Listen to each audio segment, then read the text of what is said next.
बायस यहाँ पर आना पड़ा। और जो लोग यहाँ पर जिसको लाइन ऑफ कंट्रोल या सीज फायर लाइन कहते हैं,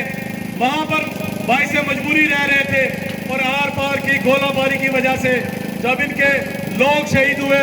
इनके मकानात शहीद होना शुरू हुए, तबाह होना शुरू हुए, इनके जो माल मवेशी जो है वो मरना शुरू हुए, तो ये लोग बायस मजबूरी जो है वो इन्होंने यहाँ पर आकर हिजरत की।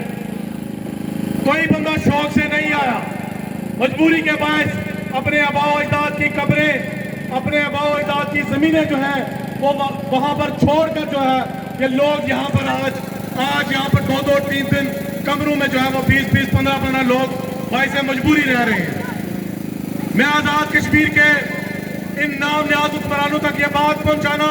इंतहाई ज़रूरी समझता हूँ। जो रियासत होती है,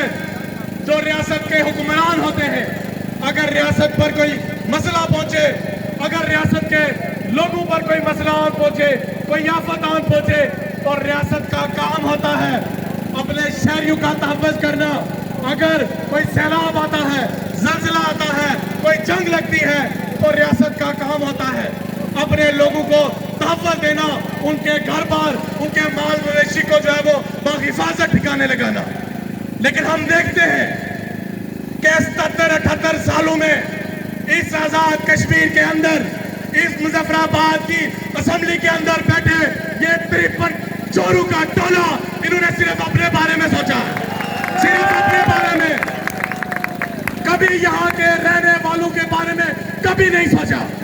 अगर इनके अंदर इतनी इखलाकी जुर्रत, इतनी गैरत होती तो ये खुद चल कर आते, ये खुद जनियाल वालों के पास चल कर आते कि भाई आपको पूरा मास्टर प्लान बना कर देते हैं कि कहाँ पर हॉस्पिटल होगा, कहाँ पर स्कूल होंगे, कहाँ से सड़कें निकलेंगी, कहाँ पर मसाजिद होंगे। लेकिन इन इदारों की मिली भगत से पहले ये रिश्वत खाते हैं, पहले ये पैसे लेते हैं और कहते हैं कि फलां बंदे को जो है वो अलॉट कर दो। लोगों की मजबूरी का फायदा उठाते हैं। जब वहां पर लोग आबाद हुए तो आईटीसी साहब को याद आ गया जी, 25 साल के बाद कब्जा हो गया, किसी के बाप की जायदाद नहीं है, वो ये वादा करना चाहते हैं। जनियाल की जमीन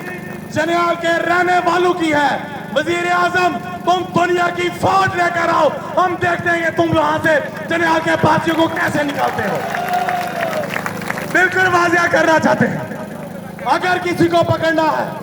अगर किसी को यह दुख है कि वहां पर कोई कब्जा हो गया, वहां पर जो है वो हुकूमत की जमीन पर किसी ने कब्जा कर लिया, तो जाओ 25 साल का वो खाता निकालो वो रजिस्टर जिसके अंदर तुम्हारे उन करप्ट अफसरान का वो खाता लिखा हुआ है जिन्होंने वहां पे जमीनें लाट की, जिन्होंने वहां पर सड़कें बनाई, जिन्होंने वहां पर खंभे लगाए, जिन्होंने वहां पर मीटर जारी किए। पकड़ो अपने महकमे के चोरों को, तो मैं देखूं तुम्हारे अंदर कितनी जुर्रत है, तुम्हारे अंदर कितनी अखलाकी जुर्रत है। तुम जो है वो इस रियासत के बसने वाले, इस रियासत के बाशिंदों को ललकारते हो कि उखाड़ फेंकेंगे, निकाल देंगे यहाँ से, जमीन से बेदखल कर देंगे। किसी के माई ने ऐसा लाल नहीं पैदा किया,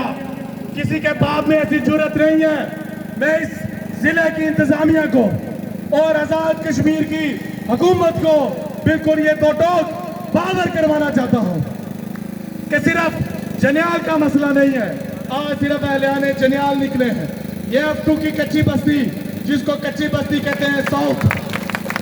F2 साउथ, F1 की कच्ची बस्ती, हल्का खड़ी के अंदर, हल्का बात के अंदर,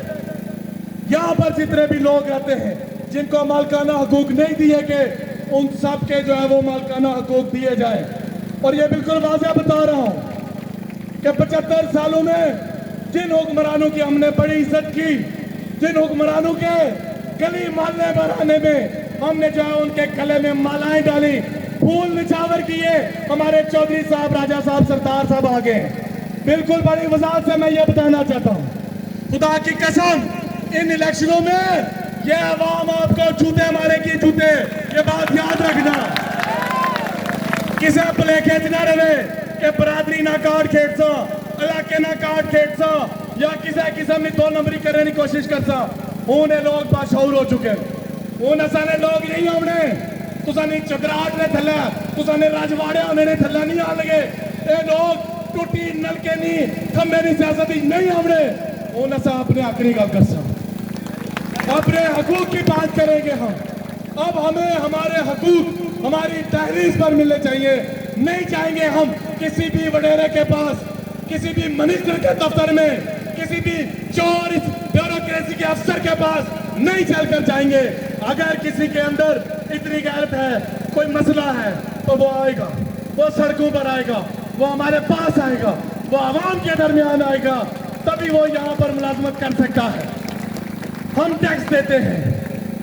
हमारे टैक्सों पर तुम्हारी मराद चलती है तुम्हारी गाड़ियों का पेट्रोल चलता है तुम्हारे पीछे जो इतना इतना बड़ा लंबा काफिला होता है हमारे खून पसीने के वो जो है वो टैक्स दिया होता है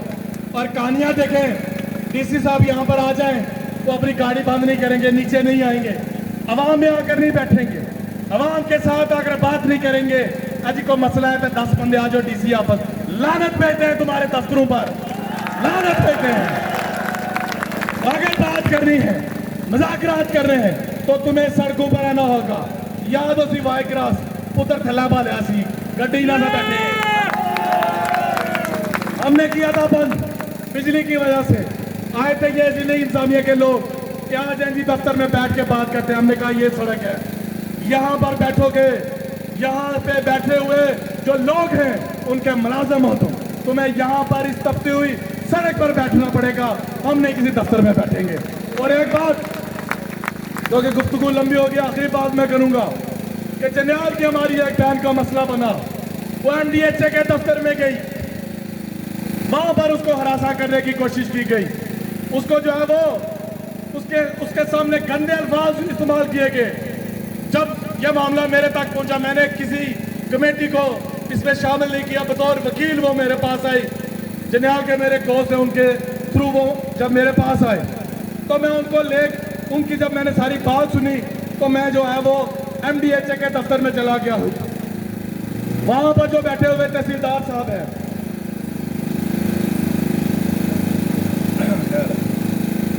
वहां पर जो बैठे हुए तहसीलदार साहब हैं मैंने सारी रोदात उनको सुनाई कि आपके फलां फलां मुलाजम जो है उसने ये बेगैरती की है उसका एहतसाब करो और हमने थाने में जो है वो एप्लीकेशन दी हुई है आपने उसको रोका हुआ है आप पुलिस को कार्रवाई नहीं करने दे रहे तो उन्होंने मुझसे 2-4 दिन का वक्त मांगा कि हम जो है इस मामले को देखेंगे हम थाने में लेकर जाएंगे उस मुलाजम को और पूरी इंक्वायरी करेंगे और नौकरी से फारिग करेंगे मैं आपके स्टेज की वसादत से यह बताना चाहता हूँ कि आपकी बहन आपकी बेटी वो जंडियाल की बेटी है वो जंडियाल की रहने वाली है वो हमारी इस मीरपुर की बेटी है अगर उसके साथ इंसाफ नहीं होता तो क्या हलियाने जंडियाल अपनी बहन बेटी के साथ खड़े होंगे मैं बिल्कुल ये वाज़ह बताना चाहता हूँ कि ये ज़बानी जमा तफरीक या उसने माफी मांग ली इस तरह का कल्चर नहीं चलेगा कल को आपकी और हमारी माएँ बहनें भी जाएंगी उनके भी मसले होंगे ये आज़ाद कश्मीर के जितने भी इदारे हैं हर अदारे के अंदर बैठी हुई इस तरह की काली पेड़े हैं इन सब का एहतसाब किया जाए और इन सब को जिस तरह वो उस 2 नंबर SHO को बर्खास्त किया गया नौकरी से इन सारी काली पेड़ों को भी नौकरी से बर्खास्त करना चाहिए और ये वाज़ेह पैगाम एक आखिरी पैगाम आज़ाद कश्मीर की हुकूमत और बिलखुसूस इस मीरपुर की इंतजामिया के लिए है ये चौक ये हमारा चौक है हम जब चाहेंगे जितनी देर चाहेंगे यहाँ पर एहतजाज करेंगे आपने पिछली बार उन मजलूम दर्जियों पर आपने एहतजाज किया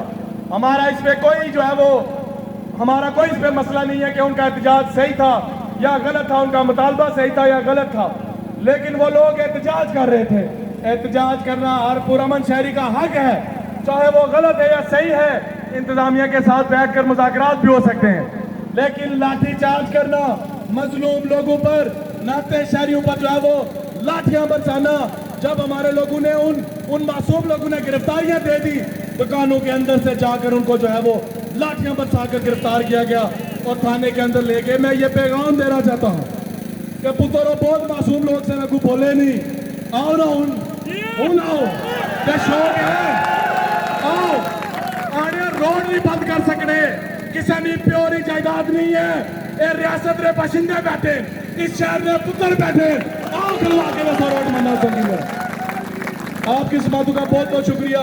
जो भी एहलियान जनियाल की अगली कॉल होगी, मीरपुर के बाशिंदा होने की सूरत से बतौर मेंबर एक्शन कमेटी हम उसकी भरपूर हमायत का ऐलान करते हैं। बहुत शुक्रिया।